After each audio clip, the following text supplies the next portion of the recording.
Assoluto Racing has been a really good racing game to me since I started playing it. The graphics, the gameplay, the physics, it was all neat and well to me. That's why I like it a lot. I've been a tilt player since the beginning, and I can tell that tilt controls are the best if you are ready to shake your hands aggressively. But did you know that this game also supports controller other than touch and tilt? And as you know it, is it good? Well, we're gonna dive in for the answers.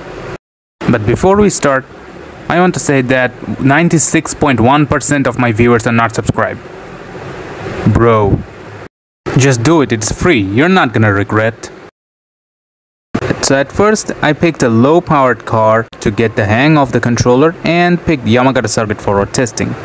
So as the race began, I paused the game and went to the controls tab. From there, I changed my controls from tilt to controller. In the details, you have to configure your controls, otherwise you're gonna see the gameplay act like a chicken. I haven't configured my controls, and look, brakes are actually attached to camera controls, which is dumb. And the arrow controls are attached to the sideways camera movement, plus I can't find the shifter. So it's really important to configure your controls before playing the game, otherwise you're screwed. So, according to my first experience, the throttle and the brake works properly, just as I wanted. But the steering doesn't really want to work the way I expected it to. It feels like as if there's a dead zone in the left controller stick when I'm steering the car. What's a dead zone? A controller dead zone is the amount of space your controller stick can use to move without registering an input. I'll give you an example. If your controller has a dead zone, then if you move it within a certain area, the input will be not registered. But if you move it further away from that certain area, then the input will be registered. So playing this game feels like there's a dead zone on the left stick, which means slight movement are not registered even though they are needed for perfect movement. So our first race ends, and here goes my first experience with low-powered cars. Actually, I raced twice with my A86. In my next test, I picked the Time Attack Ford Focus and still raced on Yamagata circuit. The Time Attack Ford Focus had over 700 horsepower, but it was four-wheel drive and very stable. As a result, I could race without any problem, other than the fact that I started mid-shifting for some reason.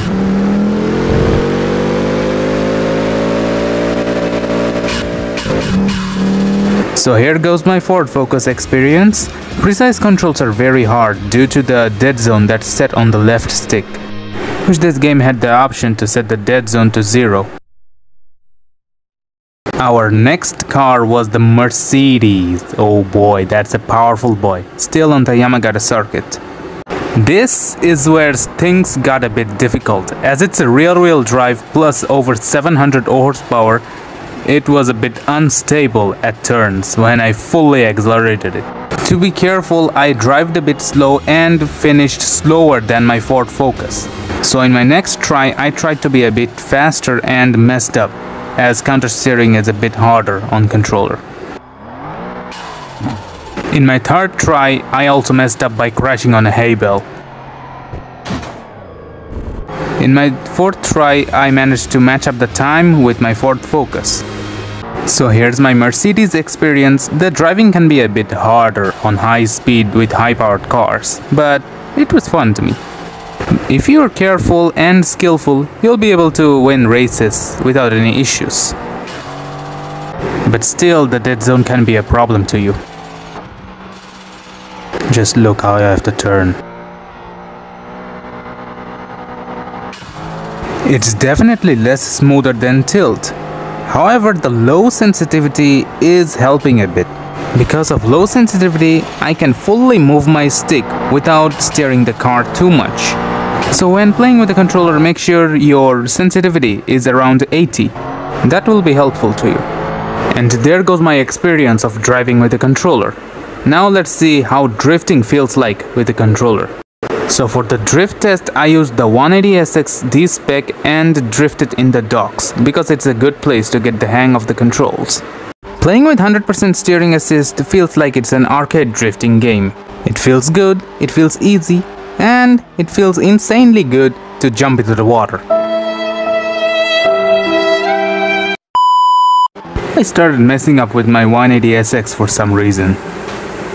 So here goes my 180SX experience. How about some other drift cars?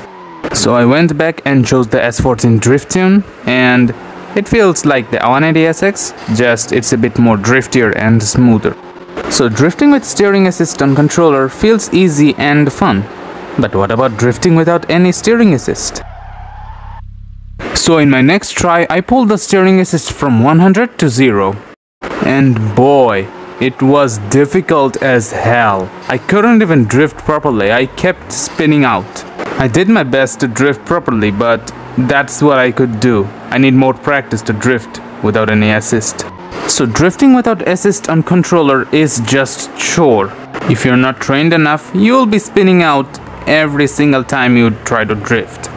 So every time you try to drift on controller, make sure your steering assist is on 100% or you're skillful enough to drift without any steering assist. Okay, so how about drifting on tracks like ABC Drift School or Drift Stadium? Well, you need some practice to get used to the routes in order to drift properly in those tracks. Not a problem if you got hang of the drifting controls and ready to practice some drifting on the tracks. So here goes my both driving and drifting experience. Now, are there any issues while playing this game with the controller? Well, of course there is. Number one, the dead zone I previously talked about. Because of the dead zone, I cannot turn smoothly in some corners. It can be a big problem for those who want to set a good time on tracks. Even though the low sensitivity helps a bit, it's still not as smooth as tilt or wheel. The second problem is the controls getting reset automatically after you close the game. If you close the game and then open it and play with the controller, you'll see the controls have reset to its own place. See, the brakes got attached to the camera again, which means the controls got reset again. And as a result, you have to reconfigure the controls just like before again, which is irritating. The developers really needs to fix this controller issue. And here's my opinion on playing Assoluto with controllers. Is it worth it? Well, if you want to play this game casually, then it's okay, go ahead. But if you want to play like a pro, set good times, be a pro drifter, sorry, I can't recommend controllers to you for this game. I'm not recommending controllers for pro players because of those two issues I described earlier. But if you want to play with a controller just for some fun, then go ahead, I'm not stopping you. That's all, the choice is yours. So make sure to like and subscribe on YouTube and like and follow the page on Facebook. I got other socials like Reddit, Instagram and Twitter. Follow me there for updates and join my Discord server if you want to talk to me and my friends. So thanks for watching, and if you have any opinions, write it down in the comments.